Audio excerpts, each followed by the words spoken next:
Hey everyone, and I hope you're having a wonderful day or night whenever you're watching this. Obviously for me, it's nighttime, and it's currently 11:06 p.m. And today, I was creeped out beyond belief. In the window behind me, there was a bird that kept aiming for the window, like repeatedly aiming for the window. And I tried not to creep myself out, but it kept doing it. And I don't know if it was just a coincidence, or if the bird was sick, or in the wind. But I do know for a fact that the last time a bird actually crashed into my mom's window upstairs in her room, and a few days later my brother and sister died. So I really didn't like that, considering the fact I was home alone, because my mom was at work, my dad's at work, and I'm here. And I don't drive because of what happened to my brother and sister. So, yeah, that was, scary. But other than that, nothing really else happened. I wish I recorded it, because I know I haven't recorded a lot of things that happened in my house lately, but it's because I don't want to fake anything. Like, I'm not one of those people, and I know my house is haunted, or at least haunted. Okay. My mom says we have visitors, which I honestly believe, but she's not here all the time to see and hear what I see and hear. So yeah, my house is literally like haunted, but in a good way. But anyway, enough about my house being creepy. But so let's continue. Jonathan Corwin was heir to one of the largest fortunes of the patron New England era. He would now take part in the well-documented and much publicized Salem witch trials in the early 1600s. During the time he lived witch hunts During the time that he lived, witch hunts were common and widely accepted practice all throughout other parts of the world, and were quickly abandoning such nonsense. The New England territories had to first deal with much public fear and mass hysteria before they would learn to abolish their archaic ways. 19 innocent lives were lost due to society's twisted thinking of centuries past. Men, women, and even young children were involved in the heinous trials.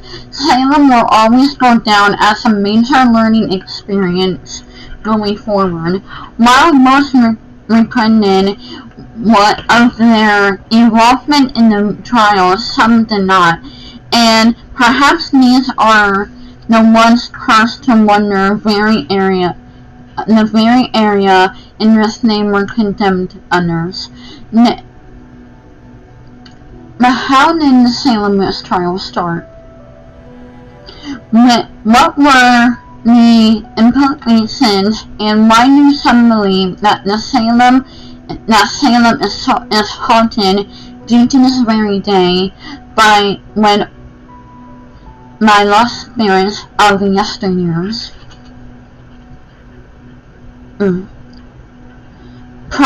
Properly known as the Jonathan Corwin House, is named after its owner, Jonathan Corwin, who just happens to be one of the Salem witch trial judges.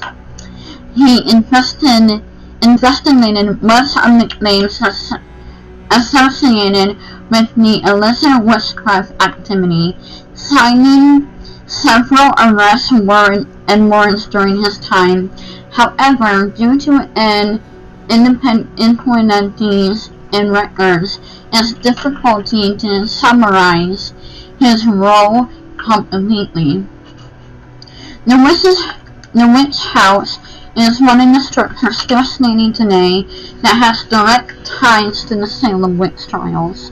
Since it served as the home for one of the judges who took part in the arrest leading to multiple executions. It is said to be haunted by the spirits of the innocent who were hung during the trials, to add to the belief that the particular abode is haunted. It has been rumored that the witch house was used by John Corwin to investigate those accused of witchcraft. One can only imagine the veracity of these interrogations, most especially since Corwin's friend and fellow judge was involved. Which brings us to Judge John Hathorne, prominent judge of the trials and good friend of Judge Corwin. Judge Hathorne built a small empire through materialite trading with England and West China and the West Indies. He owned much land in Salem, helping him to gain positions of power and authority in town. He was eventually appointed as a justice of peace and served in the High Court, while he primarily mediated disputes with Salem village. He quickly rose to further authorized power once the Salem witch trials began. One of the most sinister and heartless judges involved in the trials. John Hathorne is responsible for handing down the most executed. Hathorne had a well-documented reputation for his cell house toward those accused of witchcraft, and is primarily because of his treatment of the innocent that his house is a central focus of those interested in Salem's haunted history. After more than 300 years since his death, Hathorne is still remembered throughout Massachusetts as a cruel zealot incapable of showing mercy, so much so that he earned the nickname the Hanging Judge. Many also accused him of using his seat on the bench to commit murder. Interestingly, Judge John Hathorne is the great-great-grandfather of Nathaniel Hawthorne, who wrote the novel The House of the Seven Gables, of which Turner House was eventually named after. Not too far from the witch house is the cemetery where Judge Hathorne is laid to rest, Old Berry Point Cemetery. Allegedly, his spirit has been captured on camera numerous times, and thrill seekers still visit here at night, trying to catch a glimpse of the infamous judge. To add to the intrigue, nearby residents claim that wandering ghosts from the cemetery have made their way into their homes. When taking one of the available tours throughout the witch house, there are several artifacts from the 17th century that have been observed. Within the kitchen area, there are many documents of actual Salem witch trials. An odd practice from the era was to place a shoe inside the home walls to ward off witches and warlocks. And they have an odd black shoe from the past owner doing just that.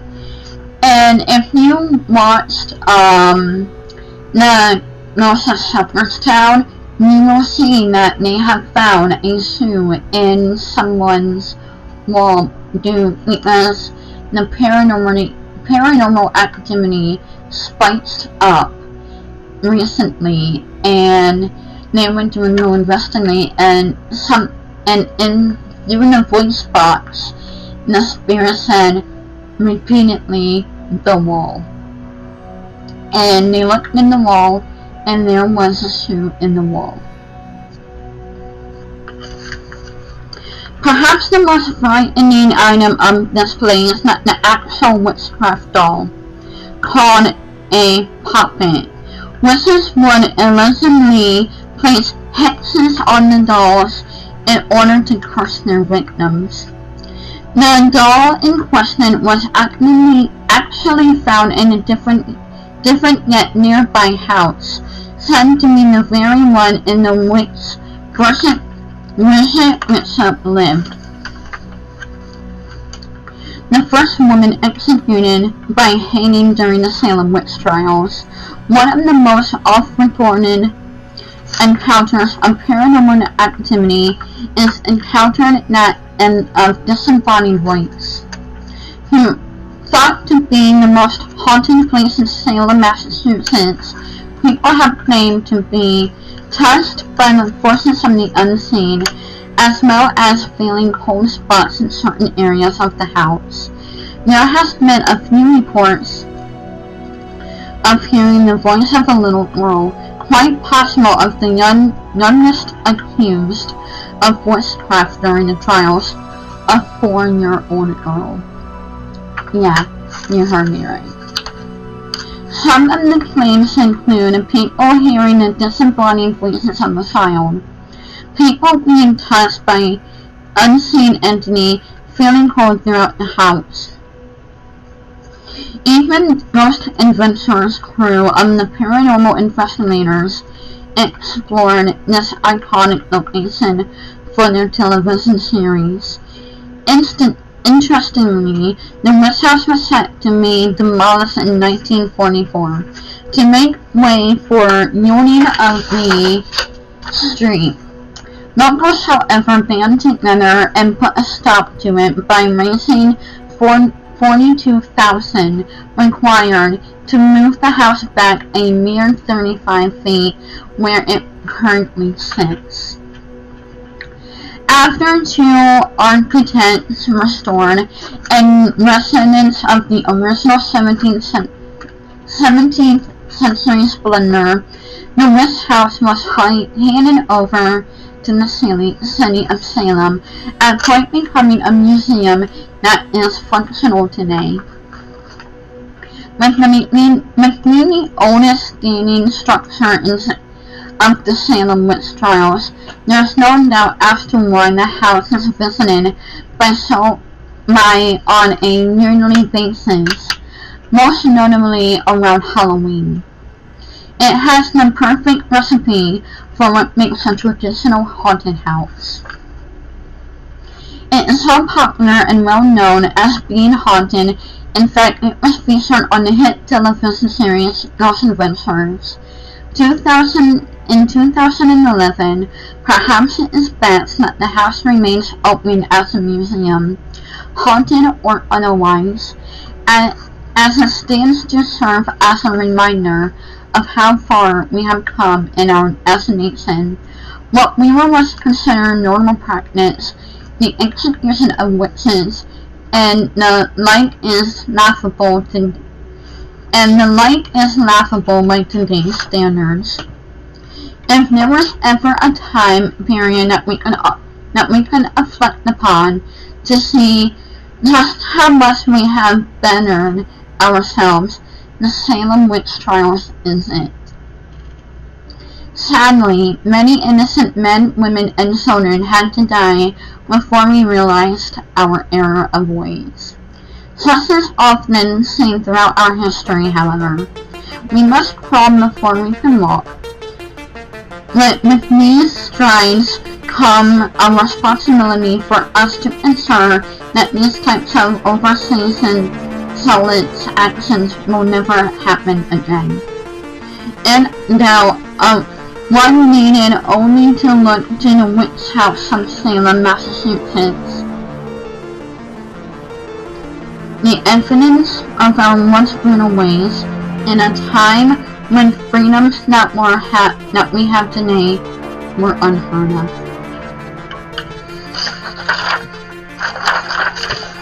So the Salem witch trials were really, really bad, and until they put a stop to it, it got worse. And if you guys ever seen the Crucible, or if you have seen the Crucible, it only showed what it could of so much for a movie. Because that movie would have been probably doubled rated R if there's such a thing. The killings, the sexual stuff that happened in the movie, and obviously the witch trials were the biggest thing. They could have always shown so much. And I loved it, don't get me wrong. But I did have to admit, it did kind of creep me out after watching it the first few times. But anyway, I hope you guys like my videos, and I hope you guys also like, comment, and subscribe. Thank you for watching my channel. As always, Haunting Rule will spook you later. And until next time, sleep tight.